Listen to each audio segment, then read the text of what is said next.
Ayan guys, luto tayo ng ating hapunan o tanghalian.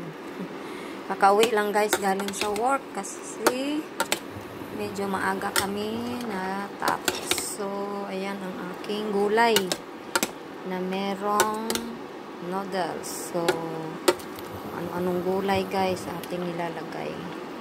Kasi may sipon tayo, masakit ang ulo, kaya higop tayo ng sabaw. Ayan. Lagyan ko siya ng spinach at saka yung anong tawag nito? Kalimutan ko. Tapos may kamote ako guys, kamote yan. Tapos may sayote. Kung ano-ano na lang. Basta lang meron akong mahigop na sabaw.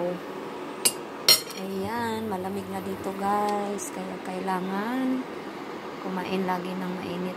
Lalo na nagtatrabaho. Lalo na sa umaga. Maaga umaalis. Papunta sa work. Ayan. Ayan. Pakuluin natin ng konti pa.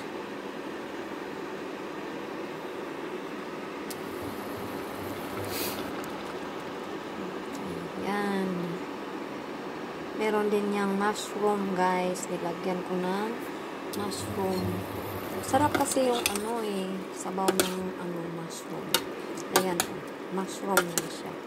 Malaki, hindi ko na hiniwa. Ayan.